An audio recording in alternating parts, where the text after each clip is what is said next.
Welcome, everyone, to After Office Hours with me, Melissa D. Tonight, we have the incredible Dr. Hazel-Grace Yates. Dr. Hazel-Grace Yates joining us. With 13 years as a relationship coach, they've discovered a game-changing insight. Unresolved emotional hurts often block couples from their intimacy that they desire. Who would have thunk, right? Dr. Hazel-Grace's innovative, fun, and educational approach transforms communication and enhances intimacy both in and out of the bedroom. They bring a unique blend of professional expertise, an extensive background, which we'll get into, and a playful curiosity to their practice. So stay tuned as we explore the journey, share some laughs, I am sure, and find out why the transformative power of the repair process is so badass. So let's dive in. Welcome, Hazel Grace. Badass was not in my bio. You added that. I like it. I did add that. Okay. My bio. Wonderful. It's good to see you and have you here. Thanks. Good I to think see you. the last time we saw each other was in Nevada City while I was moving all my belongings out of an old rental. But before that, we were at a secret event out in the desert and we were called in to explore or test drive some how do we say, It's a new product a that new has product. been innovated by some an amazing human in our community. Mhm. That it is a music driven insertable pleasure device. So we were, it's a tough job, Melissa, being a sex and intimacy educator. Like we have to do some research, which requires us to, be on a bed with our other friends and going through some pleasure with music in our bodies. It's very hands-on. Very, very. I Yeah. love that memory. I have some pictures of like all of our feet dangling off the bed and the yellow or bright orange curtains, and you could see the equipment kind of sitting around, and it was just so neat to be a part of that, experience. So It thank was, you for that. yeah, yes. So, R&D. so I've thought of you many times, I mean, since then, because I have found myself in precarious situations that called for or needed some sort of repair. Hmm. And I've noticed that, two of the most treacherous instances were with people that either didn't have any experience in like conscious language and owning their experience and being able to like talk in a nonviolent way. And then the other experience was around someone that had said, credentials, but it went really, really wrong. And so I was like, wow, where's Hazel Grace when I need her, or they? And now do you use she and her at all in your pronouns? I really love they, them. And she, Okay. her is welcome, but they, them lights me up. Okay, good. Because your Zoom says she, and I know that your bio says they. And so we just want to, okay, I'm tracking that. Yeah, Okay, tracking. so I've thought of you a lot because I've also seen and watched this process get developed and grow. And it's just so inspiring to me. So, so noticing the way that your process has grown and evolved, and now you're offering this thing out into the community. When we did the experiment out in the desert, I got to sit in on your workshop and it was just brilliant. I mean, I am blown away by the process. So I think of you a lot whenever I have these opportunities to maybe use the process. So, how did you come to focus on relationships and conflict resolution? Because I know this is after I left Nevada City and I know Mhm. some of the story, but I'm sure our listeners are curious about that. Yeah. Thanks, Melissa. I I had this hit. I was like, I want to write a book.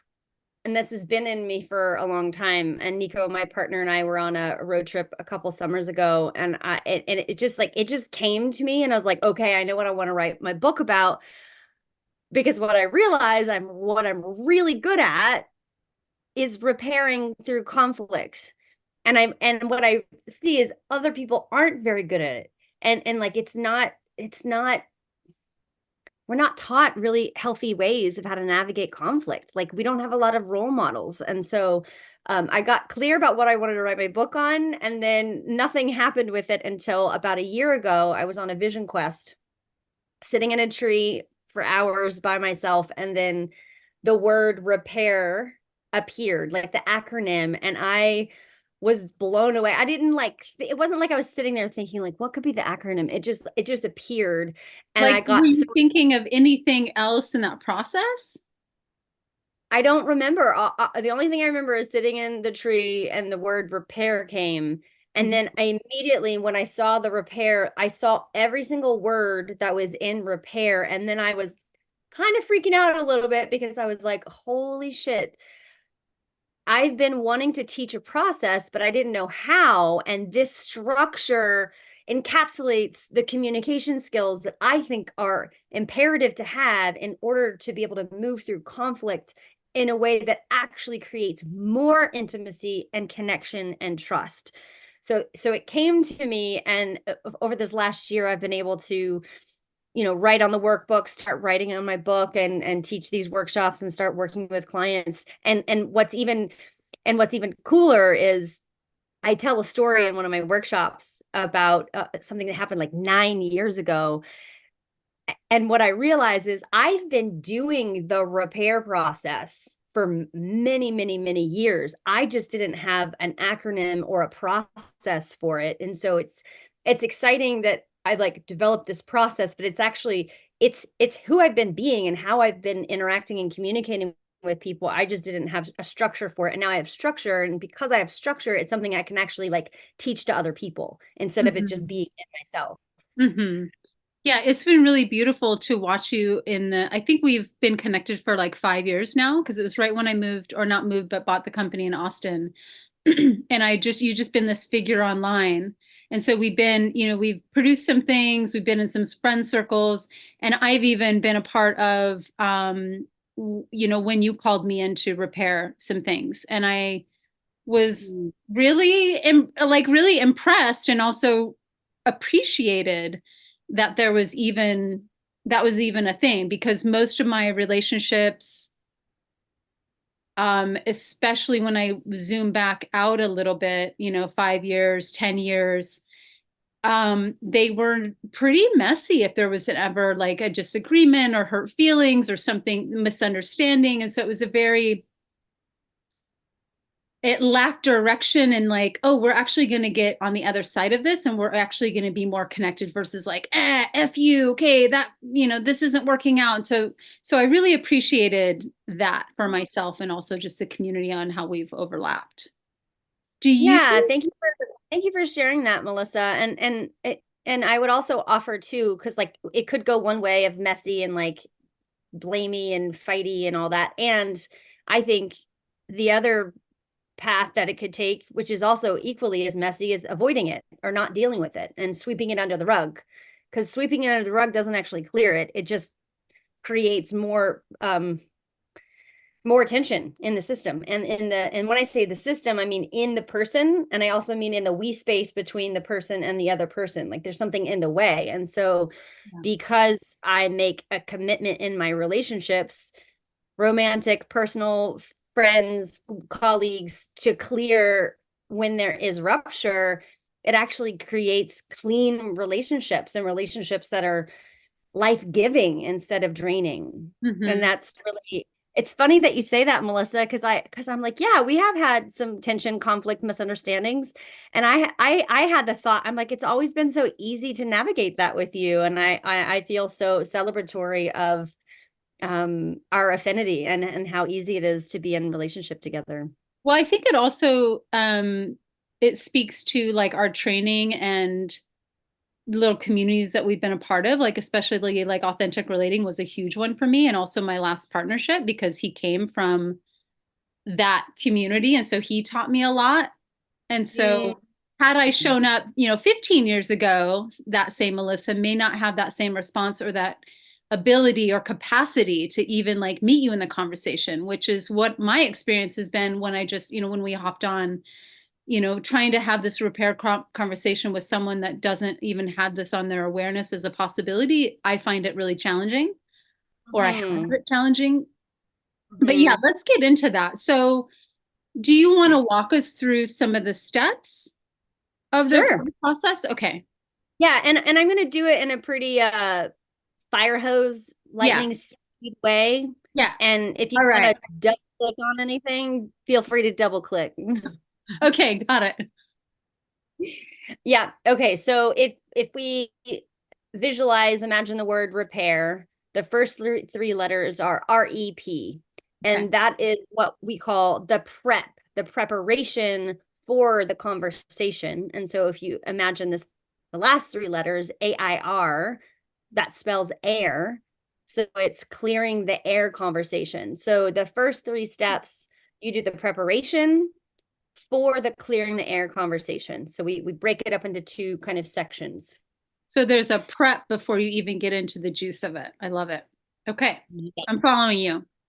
Okay. So let's say, and it's useful for me to define what I mean by conflict. I mean any break in connection or trust. So a break in connection or trust. So let's say a conflict of some kind happens. The first two steps are R and E, which is resourcing and empathy.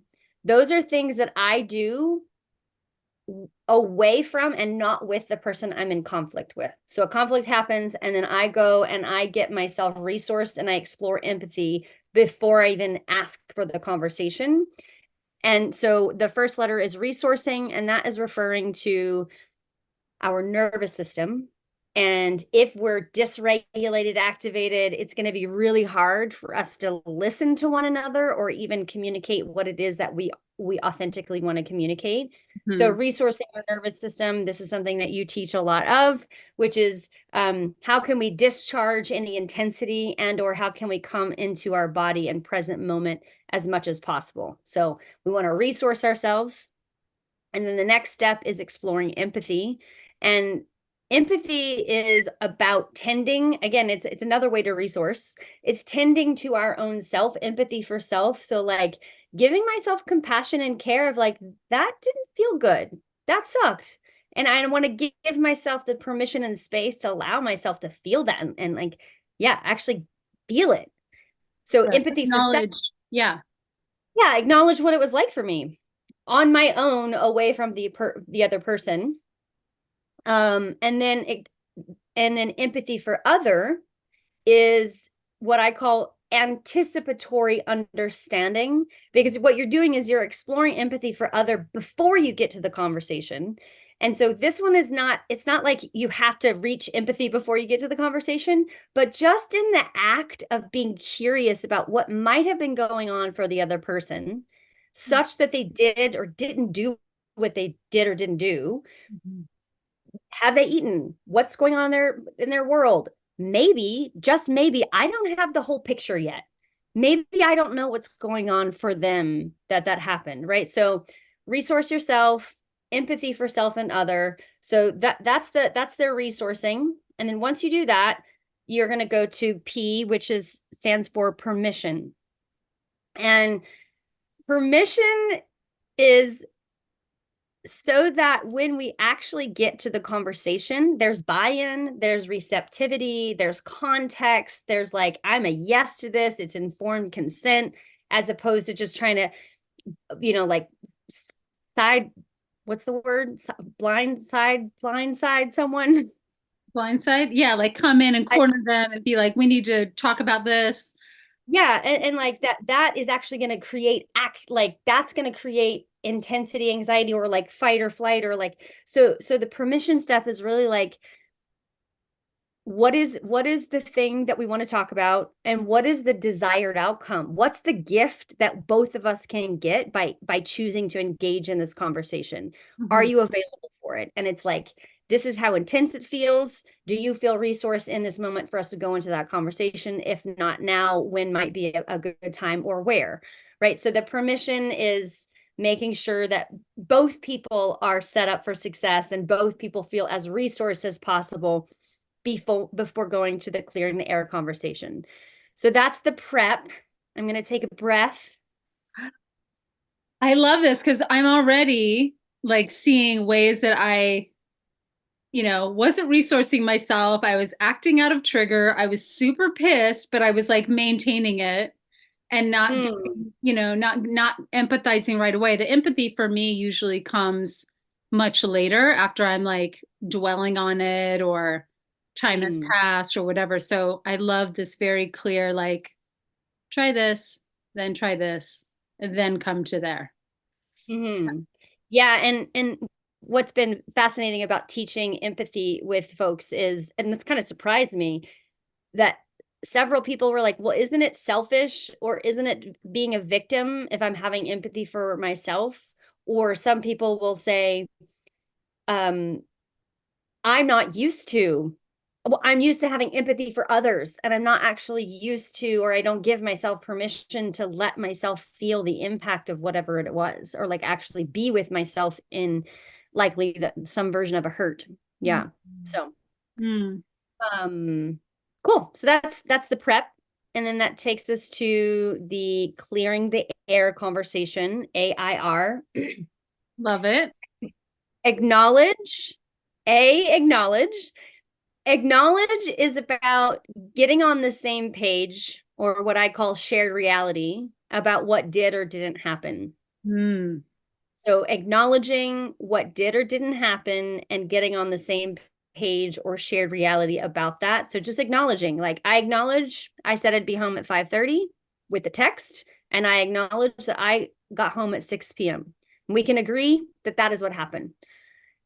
I would say that of all of the steps, Melissa, this is the one that most people miss or skip. They try to go to the impact before they're on the same page, Mhm.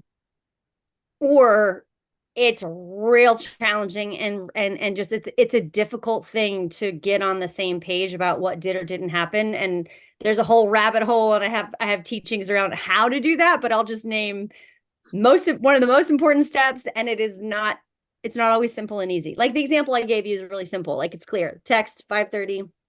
Yeah. Um, so so that's acknowledge. And then we go to impact. And impact is just that. Something happens and then there is an impact. Like, you said you'd be home at 5:30, you got home at 6. The impact on me is I felt really dropped. I felt sad and confused, surprised, upset, whatever the impact is. Yeah. So ideally both people get to share impacts. And this to me is like the heart, just like the heart of the repair process, of like really, because ultimately what we're wanting, most human beings want to be understood. We want to be seen and we want to be understood. And that is this is like, I imagine a heart when it's hurt, it's like there's like something around it. It's really hard. And when we do impact, and we do impact well, it's like melting. It's like softening. It's like, oh, I feel trusting of opening myself up again because I feel met or heard or understood in that with the impact.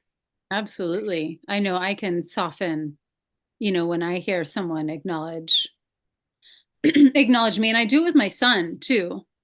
You know, Hmm. Say more.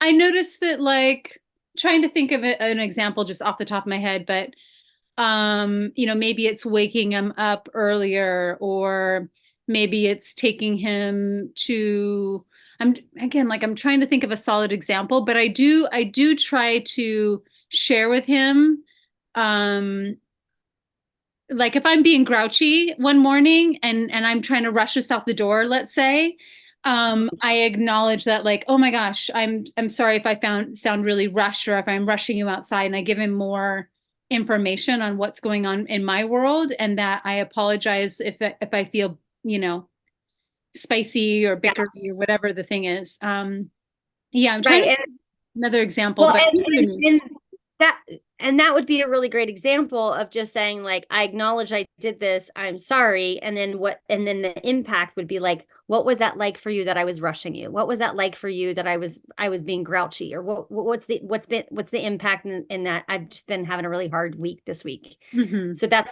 the curiosity of like, what is the impact of the behavior? Yeah, Yeah. that's some That's some good stuff. Okay, keep going. Yeah. Okay. Last one is restore integrity. Hmm. And I just like, it's just so cute how excited I keep getting about this acronym because restore integrity, there's a menu that goes along with the restore integrity, and there's 4 different ways so far in the process that one could choose to in service of restoring integrity. And they all start with R. It's R-E. I'm just in Okay. my brain, I'm like, I'm picturing you standing again at that event that we all attended, and you were at the front of the room, and you were just so lit up and getting super excited and geeking out about all this. So okay, It's still happening. It's still happening. still It going. just Great. continues to delight me and like surprise me. Okay, so the 4 ways that one could choose to restore integrity, and not like this is the only 4, but this is what's on the menu. Remorse, pretty straightforward. I'm sorry, I regret that. I was wrong, I made a mistake. Right? That's a pretty standard one, remorse of some kind. The next one is called restorative actions. And so that's doing some sort of act or service as a way to rebuild trust or connection. So that could be, like my dad, for example, when he understood the impacts of him yelling at me and hitting me, us as children, he took responsibility for that. And he called me and was like, I want to pay for your therapy. Hmm. And I didn't ask him for that, but that is an act or a gift or a service that he did. He's like, I can't go back and change what I did, but what I can do now is offer you financial support for you to get therapy, which Hmm. is Beautiful. pretty amazing. Yeah. So restorative action. And then my favorite one is redo. Ooh. Okay. Like a re. And yeah, like a replay. So redo is now that we know what we know, if we could go back in time, what would both of us have done differently so that the hurt would not have happened, the conflict would not have happened? And like the more that you can visualize it, embody it, or even act it out, the deeper our brain can rewire itself so that when something like that happens again in the future, you've already mapped out what would be a better choice to actually create harmony in the relationship. Hmm. So that's redo. And then the fourth one is rewrite. And rewrite is, are there any agreements that we need to rewrite? Or are there any stories that got created that need to be rewritten? And what I mean by that is uh, Nico rescued me on a motorcycle at one point, and he was not super enthusiastic to come rescue me, even though I had rescued him 3 times that year with like so much enthusiasm. And when he came and he was like not stoked in that moment to come get me, the story I made up was like, oh, Nico doesn't care about me as much as I care about him. Mm-hmm. And like I made up that story as if it's true. And then later, once we did the process, and I found out what was going on with him that morning, and I could understand why he was not super stoked to come rescue me because of what was going on for him, that he had to like run and come get me. I got to recreate or rewrite my story, which is, oh, Nico cares a lot about me. And that's more true. I love that So, piece too, just like the verbalizing, the ability to verbalize whatever stories you have going on in your head. Um, I've made that a regular practice, and it's a game changer. And like even teaching clients just that piece of like the story that I'm making up right now is da da da da da, and how much air just that alone can clear is incredible. yeah. Yeah. Yeah. So that's the process. I love Ta-da. it. Great. I mean, just I haven't done much research into this, but I imagine you have. The story that I'm creating is that I'm just kidding. Can you discuss or like pinpoint some how your process differs from some traditional conflict resolution approaches that may be out there? Um, I'm looking on my website right now, and there's like 20 different organizations, trainings, books, my education of where this amalgamation came from. Mm-hmm. I so I can't say exactly where it differs. I think that bringing in the somatic body and the resourcing, I've not seen that in other conflict repair models. Mm-hmm. Um,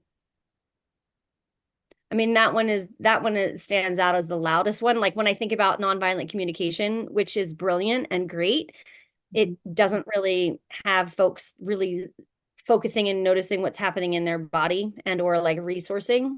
Mm-hmm. Yeah, and like because I can't say that this repair process came from largely from like one school or one frame, because this process is such a synthesis of 13 years of training, it almost doesn't even seem similar to any other process that I know about. Right. Hmm. Have you, and I wrote a bunch of questions ahead of time, so I'm trying to kind of stick with just our natural flow and then also like, ooh, I wanted to ask this, and then how about that? And so one question I had, and I know some of this answer, and you'll know why. Have there been times in this work where folks are resistant to going through this process with, like, if you're working with a small group or say couples? Do you want to speak a little Yeah. bit about that? What patterns you've noticed or what you've observed? Yeah, I'm excited to continue writing and doing more research and filling out the repair process more. And if I and what I will be adding into future iterations of the book that I'm writing is talking about what are our attachment styles or wounds, Mm. talking about how does trauma play out in doing the repair process, talking about power dynamics. So are there difference power differential in the relationship that are actually impacting our ability to repair? Um, yeah, in intersectionality, so like identities, which could relate to power dynamics. But I mention all of those because where the repair process does well, where someone can just like, "Phew, got it," and then just like apply it in their life, is when they already have some of the skills established, like you were talking about authentic relating earlier. If you have the ability to interoception, so noticing what's going on in your body and being able to articulate it, being Mhm. able to resource and regulate yourself, this process isn't going to work if someone doesn't see the value in resourcing your nervous system. This process doesn't work if someone's unwilling to get that both of us can have our own realities and they can be valid and true and real and not the same. And Right. if someone's stuck on, no, this is what I remember, this is what happened, this is the reality, and you're wrong, it's Mhm. not going to work. If someone's really stuck in their attachment wounds, it's not going to work as well. So for folks who are in more of a secure attachment with themselves or in their relationship, the more likely this process is going to work.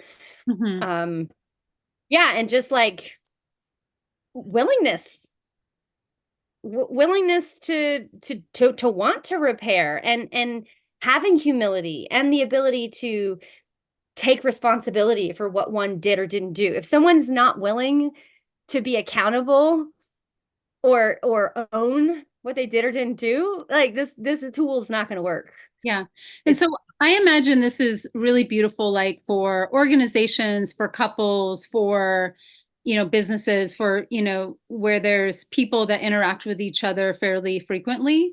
So when I mm, call back to like that earlier experience, what if I have a rupture with someone just in the out in the wild?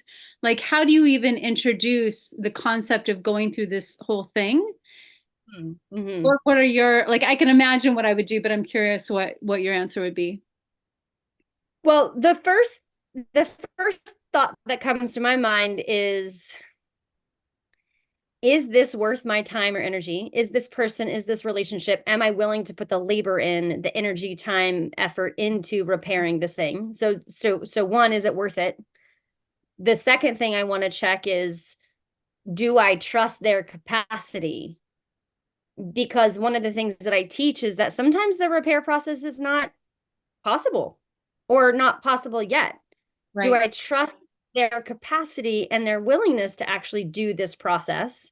Right. So if it seems worth it, and I trust their capacity to be engaged in this process, but they don't maybe have the language, then then the encouragement is to, as jargon free as possible, not using the jargony words, but like speaking, knowing your audience, like Mhm. using the language that works or resonates for them. So for example, mostly I've been teaching the repair process in the frame of intimate, significant, meaningful relationships. And so the If there desire is to come out the other side and actually go deeper. It's not just this interaction out in the wild.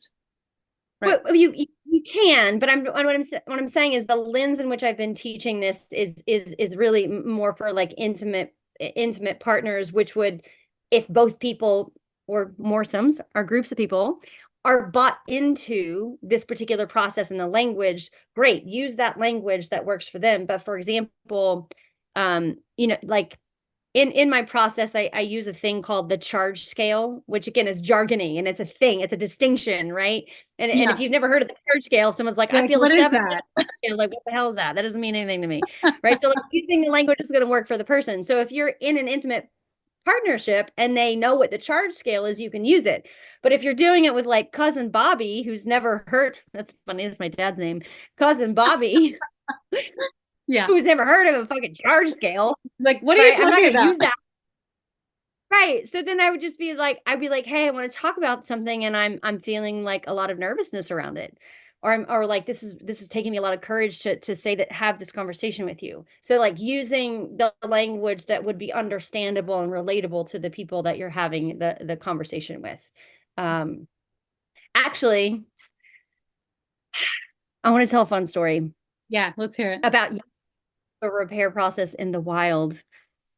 Great. So this is So this happened. Oh, I told this story at the workshop. Well, I'll tell you. So it happened like 9 years ago at a festival, and it was a festival that I was allowed to not have my shirt on. So I didn't have a top on, which I love doing, not wearing my top. And this guy from across the distance yells at me, he's like, "Sweet tits!" And I got so scared and mad and Yeah. uncomfortable. And I remember stopping walking and I was like not in my joy body. And I had a choice point. I said I could either keep walking and ignore that human, or I could go towards that human with the possibility of them understanding, hearing, and maybe even stop doing that behavior in the future. Because to me, that was violent and harmful and not kind. Didn't feel good. So Yeah. I was resourcing myself and evaluating, do I want to go towards? I resourced myself. I was like, okay, I want to go towards. As I was going towards him, I was having empathy for myself of like, that's valid that did not feel good. I do not want to be treated like that. Hmm. Empathy for other was, this guy is just playing out the script that he's been given. I Hmm. imagine that no one's told him before that actually was very hurtful. So like having empathy for him. Meanwhile, I'm still shaking, Melissa. Like, I don't know how this guy is going to take me coming over there to him. So it was taking a lot of courage. By the time I got to him, he kind of realized what he had done and he was like, oh, I'm sorry. I'm sorry. Just kind of like, it felt like he was just trying to shut the conversation down by just saying, I'm sorry, as if that was going to be enough for me, because it wasn't. Uh-huh. Um, and I said, are you open to hearing what that was like for me? Which is the permission step. And at first he's like, no, no, I'm sorry. I'm sorry. And I asked him again, I'm like, are you open to hearing what that was like for me? And I was really getting in my heart and really like as much as possible connecting with him. Because if I came at him really angry or really intense, it's the chances of him hearing me was going to go down. So he said, yes, I'm open to hearing it. And I said, when you yelled sweet tits at me, I felt scared. I felt hurt. I felt surprised, and it did not feel good. And he heard me. And I Hmm. felt, and I saw him taking it in. And the coolest thing that happened later is, so we said goodbye, and I, like an hour later, I overheard him talking to his buddy and be like, dude, I totally fucked up. I like yelled sweet tits to this woman and she told me it didn't feel good and I feel really bad and I don't want to do that anymore. And that to me was like restoring the integrity of like him demonstrating that he took in the impact that he made on me. So can this process be used in the wild? Yes. Yeah. And adopting the language to meet the audience that you're talking to. Yeah. I love that. I love that. And I hope that, remembering that type of skill, those steps as you're going in the wild and you're triggered or you're impacted in some way, you can kind of remember how to do it. I'm curious if you have any advice for others out there that seem to like scoot things under the rug or, draw back when there might be something difficult they would label as a difficult conversation, someone that like avoids it. Do you have any Yeah.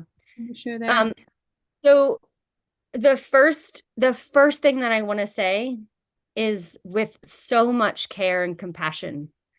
And if you are someone who has swept things under the rug or does a backpedal or avoids it, I want to tell you that that makes a lot of sense that you would do that. Mhm. And it's a beautiful strategy to try and take care of yourself. And it's what you learned, and it's the thing that's gotten you to survive, and you're here. And so if you've done that, there's no make wrong here. So having compassion, if that is a pattern or if that is something that you do, and with the compassion, also starting to track and notice what are the impacts of you avoiding or sweeping things under the rug. In the big picture, is it life-giving? Is it moving you closer to people? Is it giving you more freedom? And if it is, great, keep doing that strategy. And I would suggest that it's likely that it's actually staying stored, stuck in your body, or like it's like in the way of your relationship and it's not actually clearing. And Mhm. the impact of not clearing this stuff is that it's going to come out somewhere, somehow, some way. And it's Absolutely. probably going to come out sideways. And it could come out sideways at you, some sort of self-harm or like not treating yourself kindly or beating yourself up or behaviors that are hurtful to yourself, or it's going to come out sideways to relationships. And sometimes it might even come out to people that have nothing to do with the conflict because it's like bubbling inside of me. Yeah. So first, compassion and care of like, well, of course that's what you've done. And then the second one is just start tracking and noticing what's the impact of me not attending to these things. And then the third thing that I would say is, and this is what I teach in my courses and my clients, to when you're learning how to do the conflict with this process is you start with the little tiny baby ones. You start with the little smallest ones, the low stakes ones, the things that are going to be pretty easeful, even like even to the point where like, well, this is ridiculous. We don't even need to go through the repair process. That's where you want to do it. Because Yeah. when you do it, you're like, oh, this is going well, or like I am capable of doing this, or this is motivating and I want to do it. And just notice for yourself what happens when you have a successful repair process in your system. What's the gift? Mhm. And one of the gifts is you don't have to keep holding on to it. It doesn't have to like take energy taking up real estate in your whole system. Oh yeah. I know that one really well. I've got an inner ice queen that comes out. And actually I met her very intimately when we did the EFT training together. But yeah, she'll come in and kind of ice over if like there's a bunch of dishes in the sink or some, unspoken thing wasn't done or like, whatever. And I can track like when that energy and it feels like this. And then I'm like, Mm. oh wait, I can actually have a conversation and clear this. So I'm still Yeah, learning. Mhm. me too. I'm still learning too. Yeah. It actually is In some ways, Melissa, it is not kind of edgy to actually teach this because, like, if I'm teaching this, that means that it's important for me to be this and walk this, not just talk it. Uh-huh. And I like both appreciate the that level of responsibility and integrity that I'm choosing by teaching this. And also it is just a good constant reminder of like if I'm going to be teaching this, it's important that I be this all the time, no matter who I'm around. Hmm. Hmm. I love that. Hmm. I love you. Ah, do you want to do you want to share kind of, I mean, we could keep going, but I want to kind of end it on that sweet spot. What do you have coming up? And if people are interested in maybe learning more about this, for their relationship, for their organization, for, you know, Yeah. what you got? I got a really great website and there's a repair process page. And on that page, you'll find ways that you can engage with the repair process. And I'm super excited that I finally have something on my website, which is a pretty low investment for you to get the videos and for you to get the very robust 56-page workbook with 24 exercises. And that's like the fastest, most affordable way for you to dive into this content. I also do private coaching one-on-one or with couples or with moresomes. And then I also have a 6-week virtual course coming up February 21st through February 21st, 2024. I'm sure that I'll continue to have virtual courses. And that's the thing that's immediately coming up. Wonderful. And do you Yeah. want to share? I guess we'll put it in the show notes, but do you want to just speak to your website? Sure. Um, It's drhazelgrace.com. okay, wonderful. All right. So those that are interested in what they're up to and how you can get a little bite size of the process and maybe even go deeper, it's brilliant. It's super brilliant and really enjoyable. And Hazel Grace is kind of a badass, in my opinion. So Thanks. Hazel Ducks. Grace, thank you so much for coming on and taking time out of your night. And It yeah, was fun. I was fun. appreciate you. Good night. Bye.